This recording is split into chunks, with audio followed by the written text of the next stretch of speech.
Hi everyone, how are you? I hope you're having a good Thursday.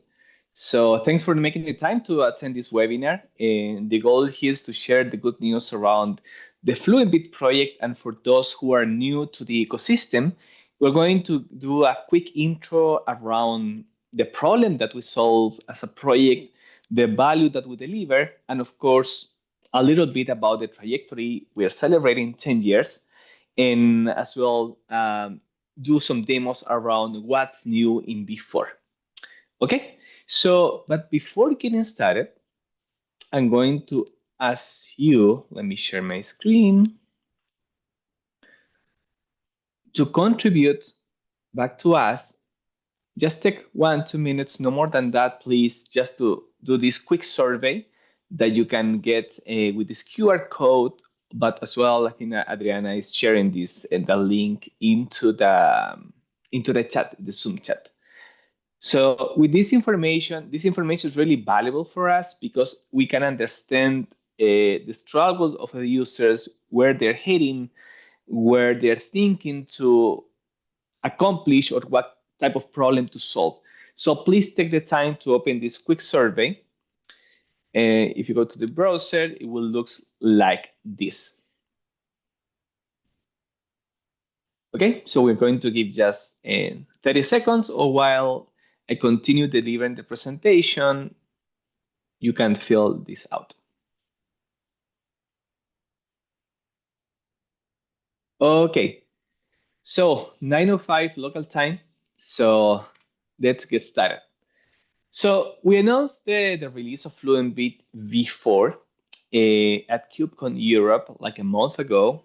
And in this presentation, we wanted to showcase what is new, the what is exciting around the project and where we are heading, right? I think that our intention is always to solve the big problems that exist in the market. That usually the problems that I face working with the project or deploying this in production might not be the same challenges that you are seeing in your own environment. So every time that you struggle with something, it's good to share this feedback, and that's the biggest goal here. And well, for those who don't know me or have seen me around, I have been around the CNCF, the Cloud Native Computing Foundation, and Linux Foundation for a while. I started this Fluent Bit project 10 years ago. Initially, I joined the Fluent D team where Fluent Bit was born. And today, I'm an engineering manager, software engineer at Chronosphere through the acquisition of Calyptia, our previous company. Okay, what brings us here? I think that if you're here attending this webinar, it's because you're trying to solve this problem of telemetry data, right? And the problem with telemetry data is that it's growing a lot, and everybody knows that. But if you abstract from all these details, you will realize that end user, whoever you are serving, internal customers or anybody who wants to take decision, they just want to analyze data, right? What we're focusing on this webinar is how to accomplish that. But end users just care, hey, let me see the data. And if you're new to the space in general in observability, you will look like this. Oh, I want to see my fancy dashboards. I want to see my metrics, my logs, my traces. And when you want to face the reality to accomplish that data analysis, you get something like this. You have systems, virtual machines, you have bare metal containers, a distributed system like Kubernetes, where this information, this data come from multiple sources in different formats, and you start to struggle to a little bit on how to do this data analysis, right? And this is one of the problems that we aim to solve. And if you think that if you're deploying in Kubernetes on distributed system, where these systems are kind of elastic, right? Someday you have more pods running, more VMs, and the next day you might shrink the size of the environment. It's really hard, and it's almost impossible to say like you will manually collect this information. With manually, I meant how do we use to collect information in the past, like writing custom scripts for logs and maybe different type of scripts to scrape the logs from different type of applications because each one has a different format. And the kind of standardization is a bigger problem here. And as any lovely user, everybody wants more performance, but your system is growing, your data volume is growing, but you want more performance, but also you want it at a lower cost because at some point you are paying for infrastructure costs, right? And this is fun because data is growing, everybody wants more performance, but zero cost, and it gets a little bit crazy. And this is basically what you want to accomplish if you want to do data analysis, right? If you think about this is kind of a pipeline where you have sources of information, you have destinations because you need to store the data somewhere. If you want to do analysis, you might sit on the right side, right? You need something in the middle that will help you to move this around, and that is Fluent Bit. So Fluent Bit allows you to connect and collect data from multiple sources and be able to send this data to multiple destinations in a very efficient way. Fluent Bit was started 10 years ago, and I'm happy to say that even 10 years ago, the key principles of this project are really prevalent in today's world. While Fluent Bit was not designed with a master plan to take over the Kubernetes world or anything like that 10 years ago, sometimes in life things align, right? You start building something and there's a need, and the project starts solving that need and start to grow. And that's what happened with FluentBit. And the key three principles that drive us is high performance by using a low resource usage. And I think that this is really important. And I always do this analogy. It's not the same to have two fancy cars, right? And maybe one car is running at very, very high speed, right? And the other might not. But what really matters is like the speed that you're getting, but as well the gas or the electricity that this vehicle needs to achieve that performance, right? So Fluent Bit, imagine that is a race car, but that uses very, very, very low energy. And at the end of the day, when you deploy this in production in a couple hundred or thousand, machines or virtual machines, and if you're deploying on Amazon or any other kind of cloud provider like Google, Microsoft Azure, you will end up sometimes, depending on the technology that you choose, paying for more resource usage by the telemetry agent, right, than maybe your own application. So just be careful with that. And as a key principle, so we always want to focus on performance and low cost. And as well, be a vendor neutral solution. We hear a lot about vendor locking, getting married with some vendors, but at the end of the day, yeah, vendors provide really good interfaces or ways to store your data, to visualize and do the data analysis. However, if the next year you want to switch to a different vendor because it adds more value to you, you don't want to invest 6 months doing a migration, right?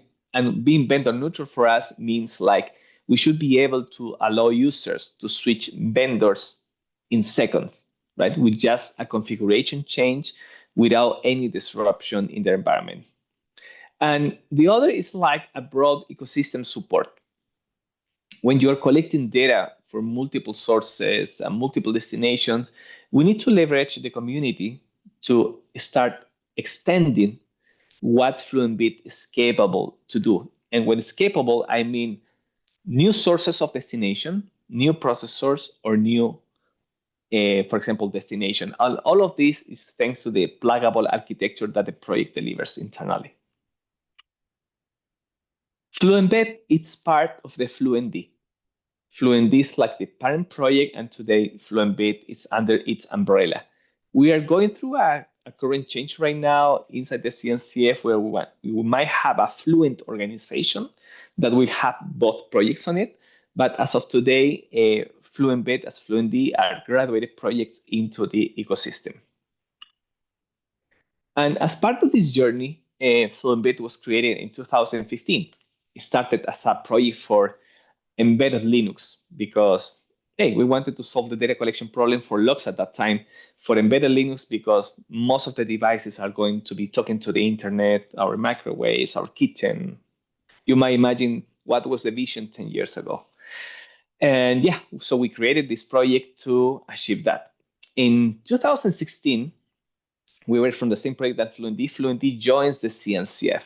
So you got Kubernetes, you got Prometheus, and other projects around, and Fluent Bit joined very early to solve also logging for the ecosystem.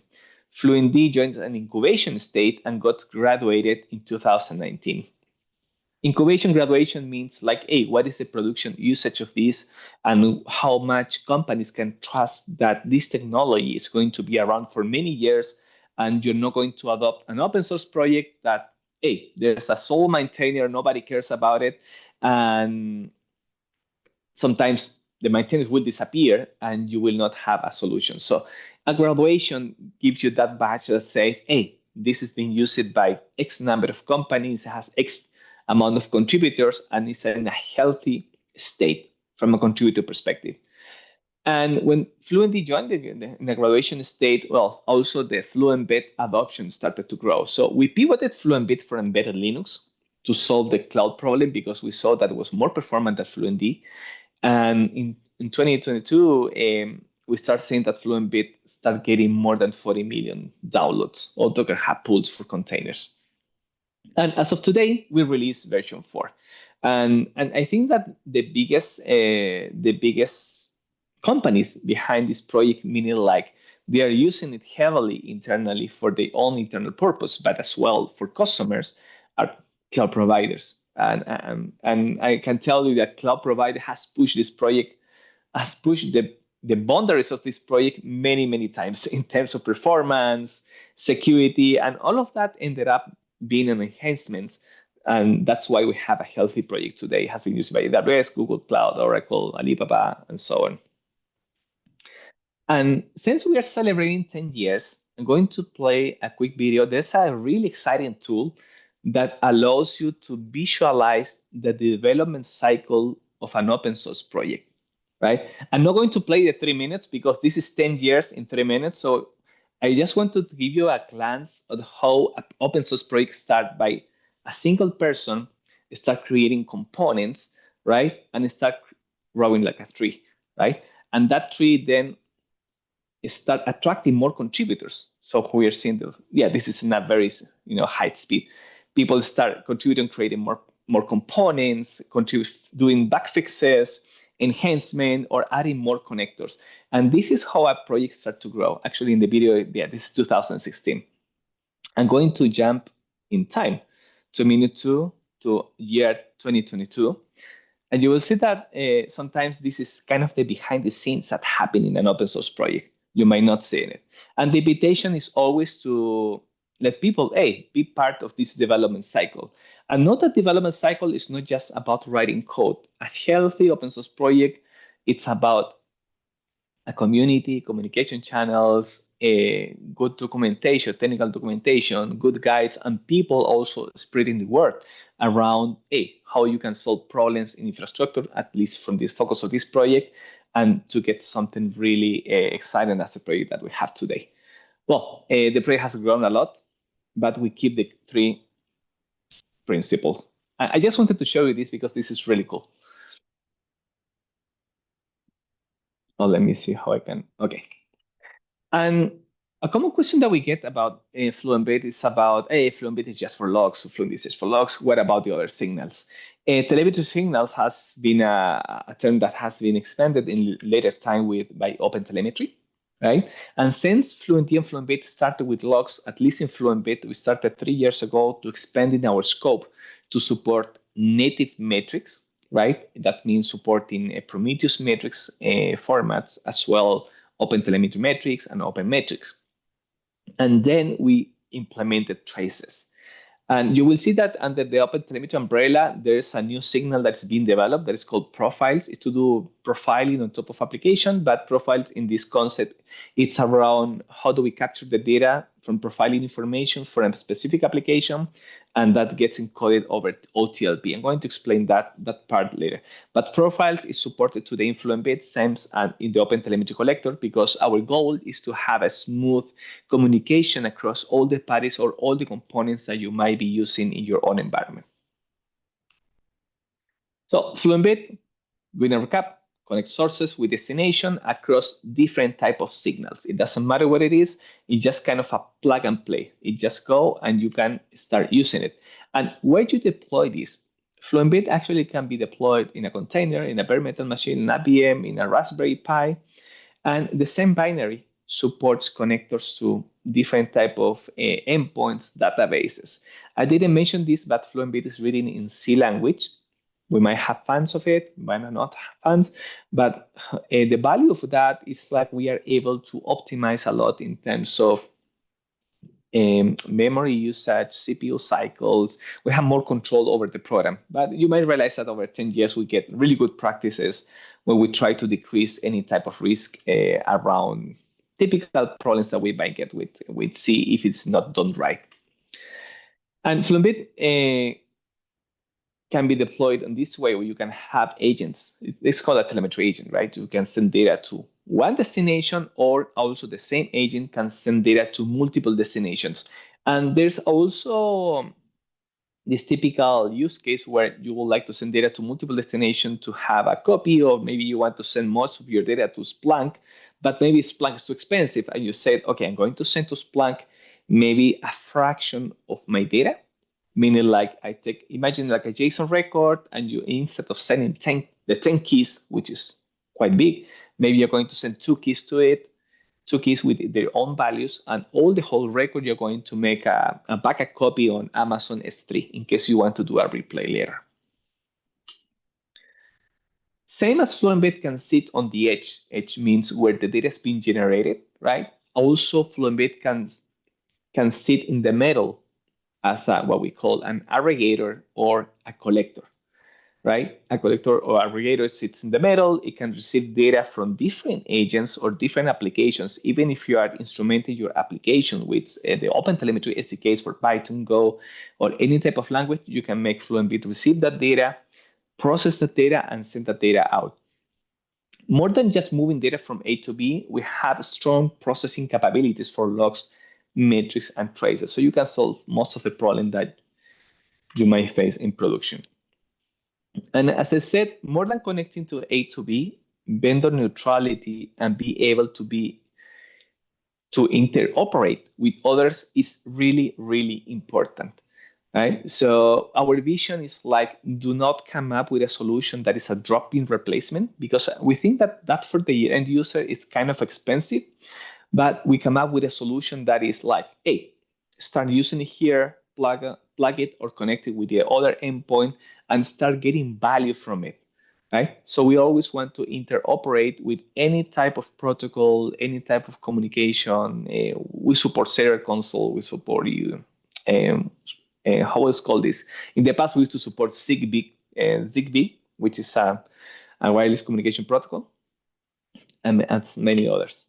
Okay, so we come here to hear about V4. And I'm going to take a pause to check the chat to see if we have any relevant questions before we jump into the news. Okay, so no question. So if you have questions, please put it on the chat. So while we are talking in this session, we're going to back and forth and see how we can answer and help you with that. Okay. I cannot ask you raise your hand if you doing tracing in your environment, right? Because this is a webinar. Sadly, I cannot see your faces. However, remember that we have different type of signal: logs, metrics, and traces. At the end of the day, they're all different type of records with a defined schema, except logs. Logs can have a schema, but also can be flexible. And in tracing, if you're not familiar with tracing or distributed tracing, it's a way to get records from your own application and get a correlation across them. So if you have a microservice and we have 3 applications and each one is talking to the other, you would like to get what we call a span, or a record that says, this is what I'm doing. I talked to the other service, I got the response, and this is how much time it took to me. And all these spans are kind of very noisy, and that is not bad. It's intended to be noisy, right? You want to collect as much as information possible from your environment to understand what is going on, or if there's any problem and you have, I don't know, 20 microservices, hey, you would like to tackle down where the problem is. And when you're doing distributed tracing and you collect this unit that is called spans, spans comes from different applications, but when they get into Fluent Bit, right, with a new trace sampling processor, because we support OpenTelemetry traces, right, as you can see in the configuration here in the left, you might want to say, hey, I'm happy to receive all my spans, but I need a way to filter out what I don't care about it. Okay, and in tracing, there exist two main sampling strategies. One of them is head sampling, which I'm having here on the screen now, and the other is tail sampling. Okay, head sampling works in a probabilistic way, where it says maybe you don't want to get all your spans, but at the moment that you receive them in Fluent Bit, you want to say, you know what, I just want to receive 40% of them. And the new trace sampling processor in Fluent Bit that was launched with Fluent Bit at 4 provides you head sampling with probabilistic mechanism. That means if you receive all these spans and you get into this configuration where you have on the left it's sampling, the type is probabilistic, and the sampling percentage is 40%, what it does, it takes all the spans, and by using a math applied to the spans ID, right, it's just going to drop all of them that, hey, randomly, I don't care about them, not randomly, but based on the spans ID or trace ID, and I'm going to just keep 40% of them. And that 40% is the output of the processor, and that's what finally deliver it to to the endpoint where you're going to send the traces. Could be Jaeger, it could be an OpenTelemetry endpoint provided by a vendor, or another OpenTelemetry collector. So yes, this processor works almost exactly as the OpenTelemetry trace, so OpenTelemetry collector head sampling processor. Okay, and this is head sampling. Now, this is the most basic one. Okay, if you are in tracing world, you might want to use this. Now, the other, which has more complexity around it, and I say complexity because you don't want to take a decision as soon as the span is generated. Because before, as soon as you get the spans, you take a decision. I do the probabilistic head sampling, and I check my spans. However, in tail sampling, which is this, is different. As soon as I get the spans, it works like this. Tail sampling says I have a window of time where I'm going to buffer all the spans that are coming up. Imagine that you're going to wait 10 seconds, 30 seconds, and receive all these spans, right? Once I'm receiving all these spans, I'm going to group all the spans by the trace ID. Note that every span is unique. However, each span belongs to a specific trace ID, which a trace is at the global context of where this was generated. So each span belongs to a trace. That's the whole concept. And that trace is identified by a trace ID. So what do we do here? It's like in tail sampling, we're doing buffering, right? Meaning like for a fraction of seconds or minutes, waiting for all the spans to arrive. We group them by trace ID. All this happens in memory. And then we wait until we have the concept, we have the trigger of the decision weight and conditions. Decision weight says, okay, it's time to take a decision to decide which trace is going to be processed and not filtered out, right? The sampling concept is like, in this case, is like if any spans matches any type of condition that I have set in my configuration, I'm going to let the whole trace to continue to be processed or delivered to the endpoint. So you get this, you're waiting, you get all the spans, and it's time to decision weight and conditions. And you set, for example, for the first trace, which is, this is just an example, right? For the concept, AA, BB, CC, DD. Oh, there are two spans that matches the conditions. Okay, so this whole trace even some span doesn't match the condition, will be passed to the final stage. The second trace ID, which is 112233CF, yes, there's one span that matches one of the conditions, so that means that the whole trace will pass. However, the third one, which is F7337, no span matched any condition. And what would happen is like only the traces which has a span that matches the conditions are going to be processed. Okay, so quick recap here. The new feature in before is that we have this trace sampling processor, which provide head sampling by using a probabilistic approach. And we provide tail sampling, which allows you to buffer, take a decision weight, and implement many conditions, for example, by attributes, by numeric attributes, string attributes, status code, or anything that you can imagine, and allows you to have the same type of behavior that the OpenTelemetry collector provides when doing trace sampling. Now, what is important here? If you look at the left, in the conditions, you can have many of them. You can say, hey, I want the conditions based on the latency of the spans or the number of spans, but as well, hey, maybe the content of the span. So you can mix them together as you want. I'm going to do a pause here, and we're going to jump into the terminal. Because at some point you want to see this stuff in action, right? Okay, so, okay. I cannot say raise your hand. However, okay. I imagine that all of you can see my screen. If it's not, please write in the chat.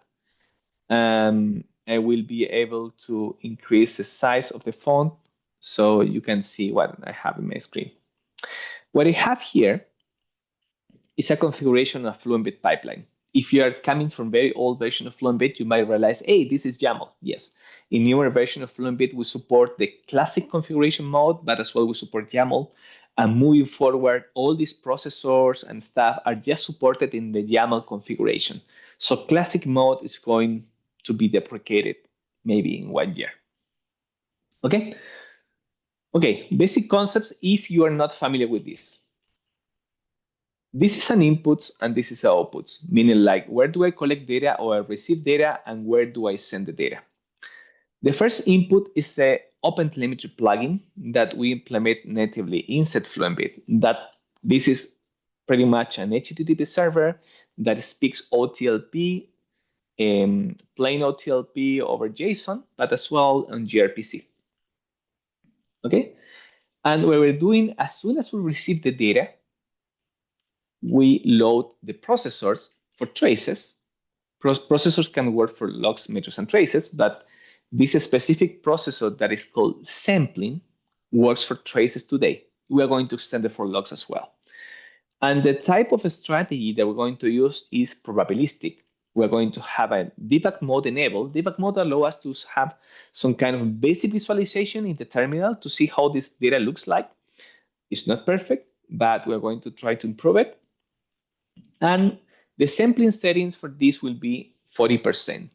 Same as we have here in the first example that we wanted to have 40%. So we're doing this head sampling probabilistic. Okay. And the data that we're going to use for this is on the right side here.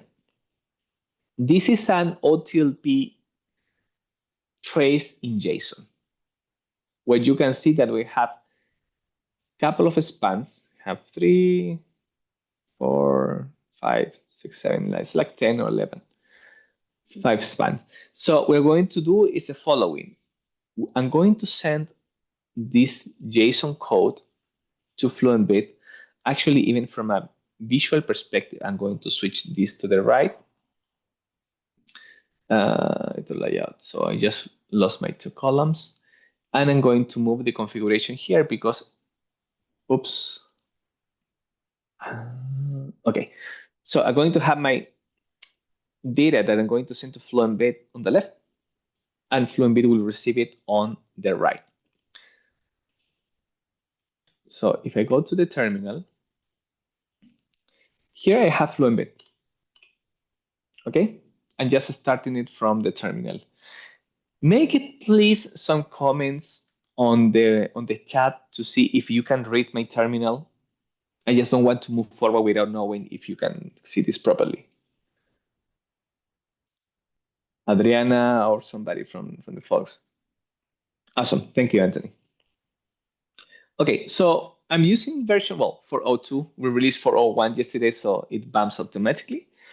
I'm not running a container, I'm just running in my Linux box. And I'm going to run it with this configuration that I have here. This is a file Fluent Bit head sampling. Okay. This one. So pretty much I'm going to run this. So now Fluent Bit is listening on TCP for 318. And for everything that it gets, it's going to process the information and send the output to the standard output. But we have the debug mode enabled. Remember that. And then this is a pipeline. So I go to from left to right here. You can see from top to bottom. And now let's send the data. So we're going to use curl and sending this file. This is the one that I have here. Actually, I think that this workflow is really good if you want to understand and learn this stuff, how it works. So we're not getting too complex with containers or anything like that right now. And we just send it to Fluent Bit, which is running on port 4318 to the traces endpoint. As soon as I send the data, you will see that you got some information here. This is the debug sampling for probabilistic. This is the debug mode, right? This is the before. Before any sampling, this is the output that we have. And after the sampling, this is the output. So we just got, the expected rate of information in the output. So these two spans, which are reflected here in, this is std output plugin. This is a way that it formats the data. So we want to get better and ASCII diagrams. So I think that this get helpful. So this is probabilistic. As soon as you get the data, you show the output. And I'm going to repeat that exercise because I want to see that you see the difference between head sampling and tail sampling. I'm going to run the command and you will see right away the output. Okay, there was no buffering. It got the input, it processed, I send the output. Okay, so this is probabilistic sampling. Now we're going to move to tail sampling. And tail sampling has different ways to work in terms of the configuration is a bit longer, but of course, you had to provide a decision weight, you had to provide conditions. So we're going to test out some special conditions here. The first one is that we're going to use, let me move here. I'm already in the second file. We have the same input OpenTelemetry, we have the processors, the tail sampling. Now this is not head. Remember that before we were using the probabilistic sampler, which is head sampling. This is tail. Okay, the decision wait will be 2 seconds. Hey, we are here, we don't want to wait too long for a minute to process all the spans, right? And during that window, we are going to apply a special condition that says numeric attributes means like any numeric attributes from any spans that the key is called HTTP that status code. Note that this is not the span, sorry, the span status code. This is an attribute that is called HTTP status code that it's in the range of a 400 or a maximum value of 504. That will be the matching condition. Now, if we go to our spans, you will see that all of them has different type of data and some of them has attributes, some not. So, okay, yeah, I don't know what I'm looking at. Let's apply the sampling non-attribute processor. Okay, so I'm going here. I'm going to send the same JSON example. So the only thing that we're doing is processing the data in a different way. This is still sampling numeric attribute. So we restarted the agent with a new configuration, and we're going to send the data. And you might notice that the data is not instant. It took like 2 seconds. Here we don't have the fancy output that we had before. However, what we were looking for, any trace which spans has a numeric attribute that the key name is called HTTP status code with a value in this range. And so let's take a look. This is printed separated, but if you look at the spans here, you see that the spans has attributes and has 2 attributes, error through and HTTP status code 500. However, the other span that is here, there's no attributes. But why is here? And this is very important because it belongs to the same trace ID that you have here, where one of the spans already matched. It's still sampling. Okay? This is basically how this part works. And also we can do maybe string attributes,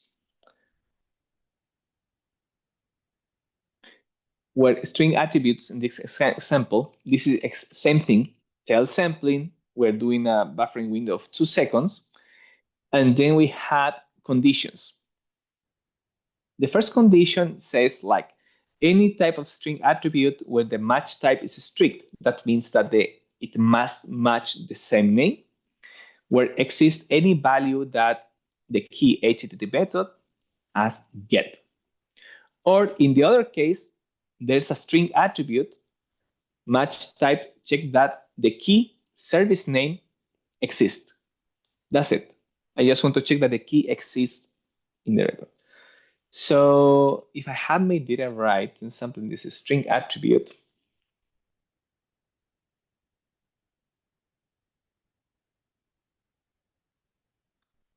I'm going to run the new configuration and send the data and wait for the 2 seconds to get the output. And if we don't see the output, might be something wrong. Okay, so here we got all the spans that belong to traces that matches something. Remember that we were looking also for attributes. The attributes could be inside the spans or as well as part of a resource, right? If you're familiar with the structure of the schema of traces in OTel, is that you have a resource, right, that group couple of spans, but the attributes of the spans is one thing, and the others are the shared attributes by the resource. So we do the lookup on both of them. So all of them has the service that name, and that's why this is being showing up here. Okay, so that was pretty much the features of trace sampling, head sampling, and trace sampling.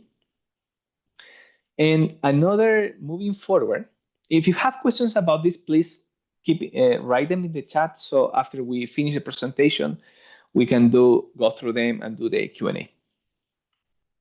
And a new feature that we have in before is logs processor with conditionals.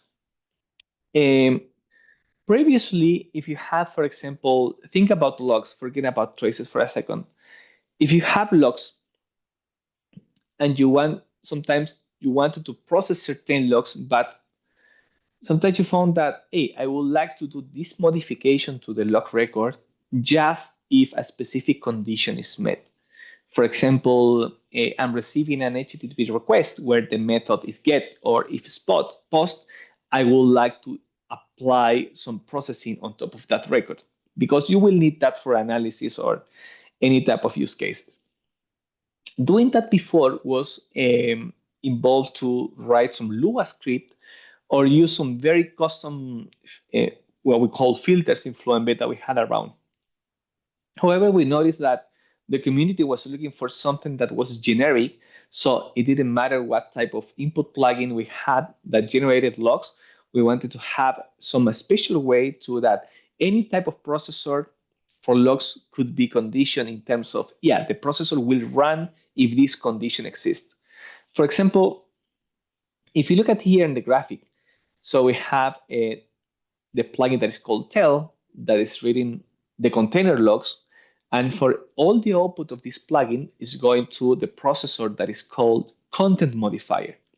And content modifier has actions, for example, to insert keys, remove keys, rename, to hash, whatever.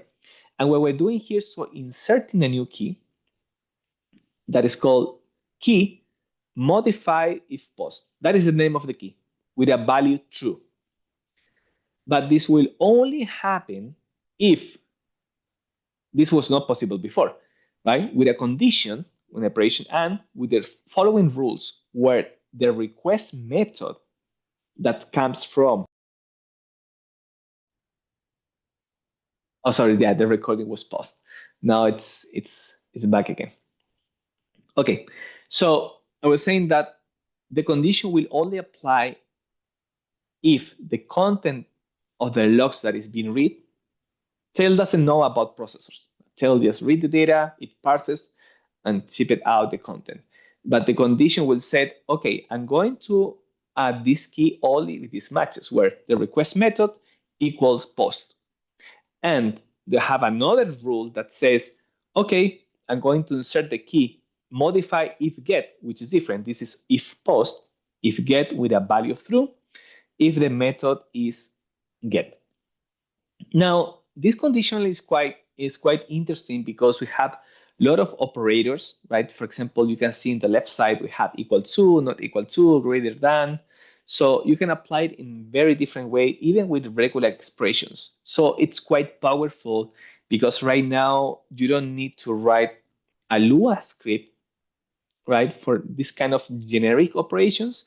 And now you can have it in your pipeline configuration, which gives you more power. And of course, this is very optimized for very high performance. And yeah, let's do a demo about this.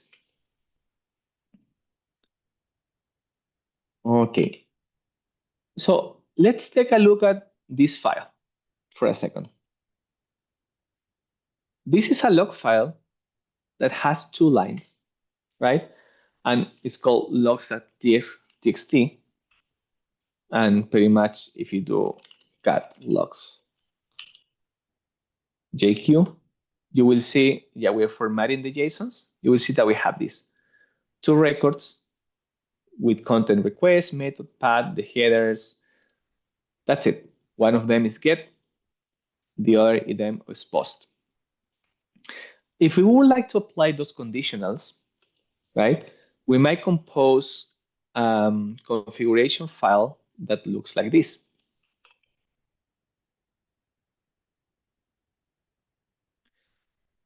I have it registered a JSON parser here. Might not be relevant for you right now. So what we're going to do, our input, instead of what we were doing OpenTelemetry before, is we're going to use the tel plugin. All the plugins are internal built-in.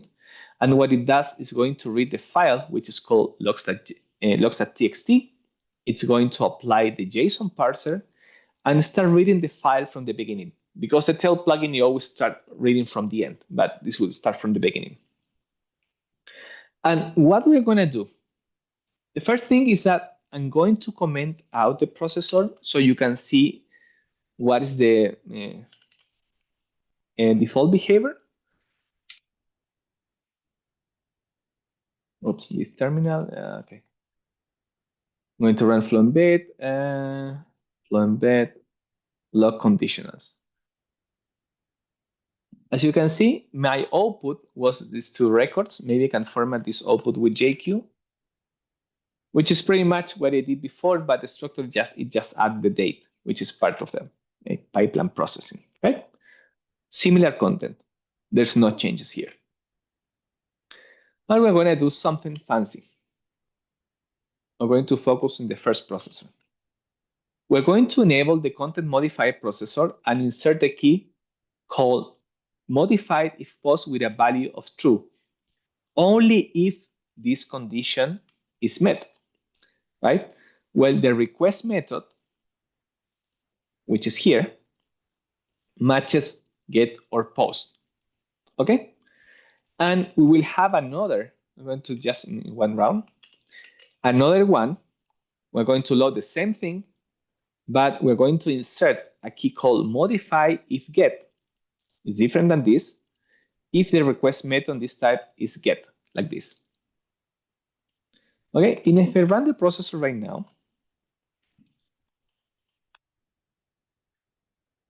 let me do it with JQ so you can see how this changes. You will see that now the first record, since it's a method get, it got the new key that is called true. And the second one that is post got the second key that is called modify is post equals true. Now, this is just to the purpose of to show how you can apply processing with conditions, because where we're seeing the market that is like even same thing with tracing. You don't want all the data. Sometimes you want to modify your data in a better way to accomplish your initial goal. Your initial goal is always data analysis. Okay, so and I will say that these are the main three things that exist in V4, plus bug fixes, latent enhancement, performance improvements, and so on. Other feature that we got in V4, it's think about you are a developer. You don't have a plugin for Fluent Bit. Fluent Bit is written in C language, but now we started supporting experimental way, what is called Zig. And Zig is like a new language, a bit more high level than C, but it's really good to talk to C so we don't get all, how to say, not compatibility problems, but a challenge when you are mixing Golang plugins with Fluent Bit or Wasm plugins, which so they have some performance penalty. In Zig, it's kind of lower head, it's kind of low. Okay, so in general, we implemented Zig. We support plugins in C, in Wasm, in Go Lua, but we added Zig. We added now in the security aspect of Fluent Bit, we added support for, you can specify TLS version that you are expecting to talk to or receive connections from, and as well configure the type of cipher that you want to work. This is kind of more enterprise thing. Now, if you are working in an environment where you have credentials that you want to use in Fluent Bit as part of the configuration, people used to have them in environment variables or internal variables inside the Fluent Bit configuration, but somehow those were exposed. Now, with the new support for files in the environment definitions, you can define a variable that says that if you prefix it with file, right, and /, now the value of that file will populate the value of the key. So it won't be accessible for who has access to the configuration, because maybe that file is only going to be accessible for the container at start time because it was mounted as a special volume. Okay, that's a very interesting use cases. And common question that we might have, and it's always good to mention here, how a Fluent Bit relates to OpenTelemetry. So OpenTelemetry provides an open source standard for different type of signals like logs, metrics, and traces, right? And those signals has a specific schema that based on the OTL schema that says this is how do we compose the logs, this is how we compose the metrics, and the traces, profiles, or any type of new signal that comes after that. When the data is composed, you want to send the data over the network through a transport. And that transport is called OTLP. It's pretty much an encoded protobuf over HTTP or gRPC. The other concept of OpenTelemetry, it's SDKs, is instrumentation that you can add to your own program so your application can start sending data in OpenTelemetry format by following the schemas that we just described. So we're looking to unify how application send this telemetry data. And how this relates to Fluent Bit. Basically, Fluent Bit is able to deal with the schemas of OTL. So if you have any application sending data in OTLP, logs, metrics, or traces, Fluent Bit is able to receive or send that data, any type of data that doesn't come in OTL, in that format to an OpenTelemetry endpoint. Instrumentation, we are agnostic. So if you instrument your application with OTLP, you just point out your how to say your SDKs to Fluent Bit to the OpenTelemetry input plugin, and you will be able to get all this smooth communication. And as I said at the beginning, FluentBit can collect data, can transfer, enrich, and deliver your data. So you can sit in the middle as an aggregator, as a collector, same as the OpenTelemetry collector. So if your question is, yes, FluentBit overlaps with the OpenTelemetry collector. Okay, and if you have, for example, data that doesn't come in OTel format, FluentBit allows you to convert, for example, normal records in OpenTelemetry format by using the OpenTelemetry envelope processor. And same for metrics. For example, if you have metrics like comes from Prometheus format, text format, remote write, you can convert them to OpenTelemetry. Even if you have statsd, which comes from a UDP, you can convert it to OTLP with the OpenTelemetry envelope without any problems. Basic benchmarks, I always say run your own benchmark. These are my numbers, or folks might have their own numbers, that's fine. And these are pretty much a benchmark where we are reading a big text file in JSON and dropping some content. That means that taking the data and dropping some keys, right? Based on the defaults, no optimization, we see how different agents in the market behaves between Vector by Datadog, OpenTelemetry Collector, FluentD, and FluentBit, and this is a CPU usage. Here, the lowest is the better, based, of course, in the matrix is median, 90 percentile, or the standard deviation. Standard deviation, I think, is really important here, where you can see which one keeps pretty low. And this is the same numbers, but in a graphical way. So I think that when we develop Fluent Bit, we care a lot about this, right? Maybe if you have a small environment, that's fine. You can use any solution, but when you start to scale, you want to pay attention like, hey, how much resources my agent is using. We're very flexible in terms of, hey, you want to go with hotel collector, use hotel collector, you want to go vector, hey, that's fine. If you care about performance in the future, yeah, think about FluentBit. And this is because this is our major focus plus transformation this time. And for memory usage, well, you might see here that memory usage is very different, the median, the standard deviation.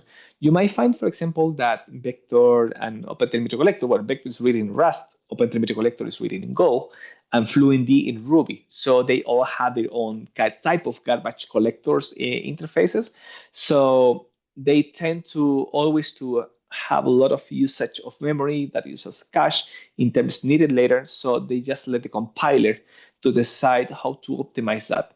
And the difference that in FluentBit, we manage the memory. We know where to keep the cache, when to remove them, and where to make more room for other components or other stuff that is running. Okay, so this is where we sit based on median, 90 percentiles, or standard deviation. And well, just to wrap it up, it's 10 years. And over time, we always, when we release a new Fluent Bit version, which usually a big one happens on KubeCon Europe, KubeCon US, we do a new t-shirt, right? So we started with Fluent Bit V2, right? I think most of people prefer that t-shirt. And then we evolved to 2.2, version 3, version 3.2, and recently the version before. So if you are around KubeCon, you might see people wearing these t-shirts. And if you know that a new Fluent Bit t-shirt is a new version of Fluent Bit is being released, just go to the Fluent Bit kiosk and ask maintainers, myself or other folks from other companies, how you can grab your own Fluent Bit t-shirt. And as a reminder, we have another webinar that is coming up. Please grab the link, which is really focused on Fluent Bit versus Hotel, Frainer-Fu is called, in terms of how to leverage one versus the other. This is not an A versus B. It's about how you can take value from both of them for different use cases and how you take the most of your environment. Remember that most of projects in the CNCF are trying to solve all these infrastructure problems in this space. More than this is not marketing, there's no sales here, right? So take a look at this. Join us on the next webinar. It's on May 28th. Just save the date. And yeah, so here is a link. And So last step, I wanted to thank you everybody for joining this webinar, even if you're looking at this, watching this live or the recording session. That's my email, so feel free to shoot me an email if you have any questions. And I'm going to jump pretty quickly. We have like 2 minutes left. I talked too much this time. Sorry about that. With some questions that we have. Adriana, maybe you can help. Yes, I can read the question. So we have one, it says, is there something that Fluent D is better at than Fluent Bit? Is there something that Fluent D is better than Fluent Bit? That's a good question. I think that everything will depend of the use case because we have different connectors for many things. I think that Fluent D is really easy to extend it. It's written in Ruby, so you can write a plugin in Ruby, while Fluent Bit is written in C, or you might need to compile something in Go or in Wasm. There's a bit of more complexity on it. That is one. Fluent D is really strong. I would say it's really strong software. It's battle-proof in production. So, and many folks are using Fluent D. And we said that, well, Fluent Bit comes from Fluent D. I think that the design of Fluent Bit is based on Fluent D. Plus, we said, okay, these type of things were not working great in Fluent D for certain workloads. Let's improve this in Fluent Bit. The other is like Fluent D is you have more you have more plugins available. Now in Fluent Bit we have like 100 plugins. Fluent D has 1,000, but it depends of again what you are trying to accomplish. The other, it's like, well, Fluent D has been around for 14 years, but I only can speak more about Fluent Bit right now because our focus has been more on the cloud native. We're talking about different type of signals. If Fluent D is working fine for you, don't change it. Keep it. If you're looking for stuff with more performance or you're looking forward to look for other type of signals, yes, you might want to switch to Fluent Bit. But both are great projects. Both are well maintained.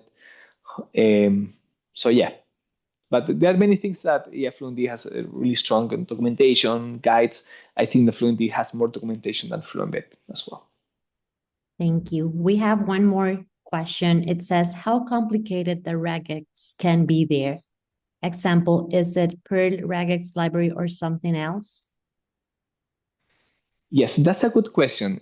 Actually, inside Fluent D and Fluent Bit, we use the same regular expression library that is called Onigmo. And let me give you folks a tip about this. Yeah, if you go, let's use a Fluent Bit website. Sorry, Fluent Bit repository. If you go to configuration, and I'm going to focus on parsers.conf, that is a file that we have.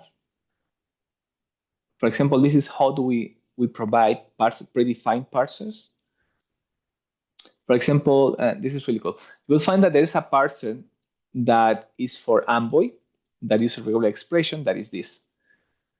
And when dealing with regular expression, this is a tip for inside Fluent Bit. And since we use Onigmo library, right, I recommend to go to this site that is called Rubular. And let me give you this full example here.